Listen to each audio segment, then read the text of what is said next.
SpongeBob SquarePants is one of the most well-known kids' cartoons to have ever graced our screens. First airing on Nickelodeon in 1999, it has gone on to be one of the highest-rated series to air on the channel, as well as generate over $13 billion of merchandising revenue. It was in 2006 that we saw the first release of SpongeBob Lego products in a license that would continue on for another 5 years before officially ending in 2012. I've split this episode into what I believe to be two separate waves of SpongeBob Lego sets, those that released from 2006 to 2008, and then the rebranded sets which released in 2009 to 2011. How I came to this decision? The packaging. Plain and simple, but the packaging ended up changing midway through the life cycle. Each year saw the release of only a handful of sets, so I just felt that it was easier this way. If you enjoy this retrospective look on the SpongeBob line, consider liking and subscribing to stay up to date on this series and help support the channel. Apologies in advance for the low quality images. Older Lego sets like this are close to being lost media. Let's get started in this episode of Lego Refresh. 2006 was a beautiful year for the LEGO releases, especially with newly introduced themes, a year that we'll be revisiting in the future episodes of this series for sure. LEGO acquired the licenses for two of Nickelodeon's top shows at the time with SpongeBob and Avatar. SpongeBob outperformed Avatar in sales and was picked up and continued. So the line saw the release of 8 sets in total, starting with the first 3 sets in 2006.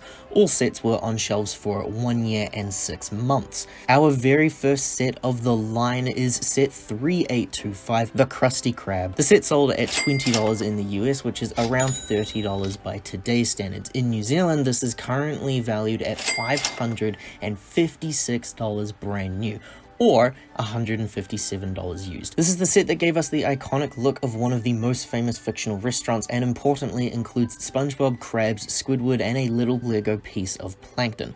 The figure of SpongeBob is one of my all-time favorites, perfectly finding that balance for both accuracy of the character while he still retains the style of a Lego minifigure. Mr. Krabs featured a rubberized head, where the printing on mine at least has rubbed away at this point, or at least is starting to.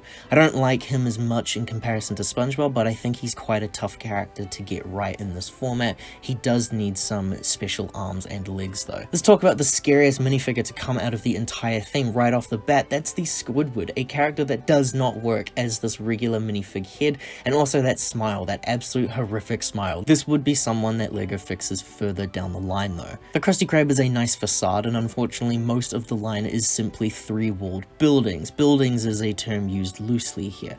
I know that they could do a standout job today, but rights issues are what's in the way currently. The set listed is 3826 Build-A-Bob, which saw a giant-sized buildable SpongeBob mech design, a trend that LEGO would continue with still to this day, which is nice. A big plankton is also included, and I love that SpongeBob's mouth is a sticker, because that means that there is so many of these sets around the world that have peeled, chapped lips for SpongeBob. No minifigures are included, just a big old Bob. The set retailed at only $25 at the time, so $44 by today.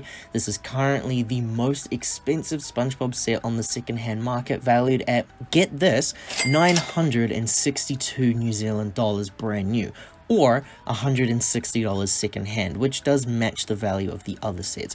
Why this is the most expensive, I have no idea. Someone should probably let me know, because I don't understand it. Our final set for 2006 was likely the most popular. It's 3827, The Adventures in Bikini Bottom.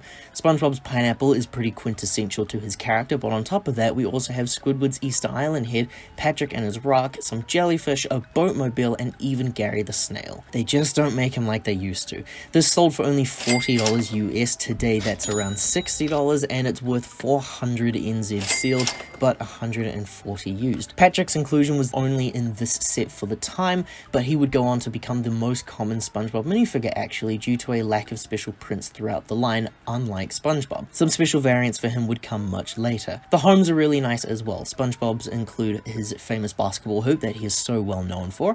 Gary is made up of a bunch of pieces that make a rather inaccurate appearance, and Squidward and Patrick's homes are very basic, but the appearances here are nice. Luckily, the line was picked up and continued, where we we were treated to some great Bikini Bottom expansions. Continuing on, in 2007, we saw the release of only 2 sets, but they were some great ones, available for a total shelf life of 1 year and 5 months. Set number 4981, the Chum Bucket, released at $35 USD, around $50 today.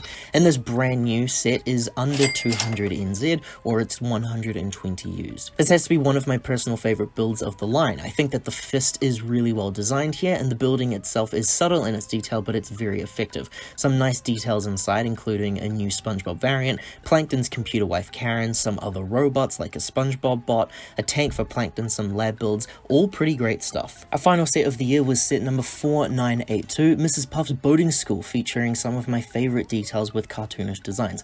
The set retailed for $50 US at the time, which is $71 today, and for me, brand new, the set is worth $220 sealed, or $112 used, but I was able to get mine for far less, thankfully. One of the easiest examples of a set that references an episode, the one in which SpongeBob cheats his driving test through Patrick feeding him information through a radio. It's the same Patrick, but a brand new SpongeBob again, and the first inclusion of Mrs. Puff, whose design is very funny to me. I really adore the build of the boating school here, and I think that the colors and stickers are a wonderful appearance. The boatmobile can be pulled back to send flying into the brick wall, which is a fun play feature. A fun fact for those unfamiliar with older LEGO sets, but these stickers actually go over top of quite a few LEGO pieces, so once that brick wall sticker is applied, there is no going back on this. 2008 is the final year for what I'm calling LEGO SpongeBob Wave 1. We had 3 sets releasing. 2 of these were available for almost 2 years. The last set was only on shelves for a handful of months. Set number 3830, the Bikini Bottom Express, released at around $20 US, so $28 today.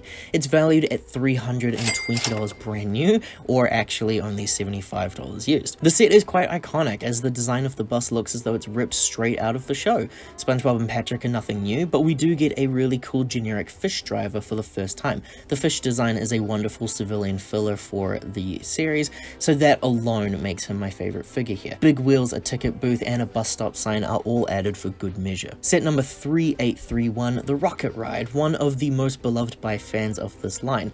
The set sold at $30 back in the day, so just over $40 today. It is valued at $280 sealed, or $98 used, though the desirable figure here would be re-released later on at a cheaper price. The set is beloved for good reason. We finally had more inclusion of SpongeBob's pals in Sandy. She included a very special head and helmet piece, and I think she's one of the best translated of the bunch. The set also included some really cool astronaut variants of both SpongeBob and Patrick. The rocket is pretty fun, though in the classic 2000s era of LEGO sets, the build itself is very bare inside. There's some nice stickers and places for the characters to sit, but it's nothing compared to how the city space line is today.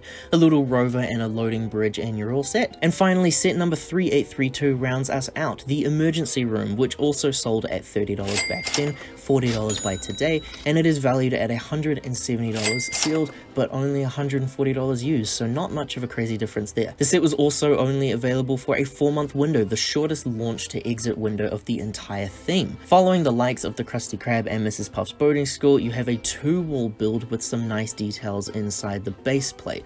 This included a little ambulance and an operating room as well. The Patrick is the same as usual, but SpongeBob features some bandaging after presumably an operation. We also get the Purple Doctor. He's great. He uses that really cool fish design that I really loved from earlier, but he's a variant here, so it just helps build out that populace once more. And with that comes the end of this episode of LEGO Refresh. SpongeBob Wave 1, I feel, has gone down in nostalgic history with LEGO fans, where they demand more than ever of a comeback.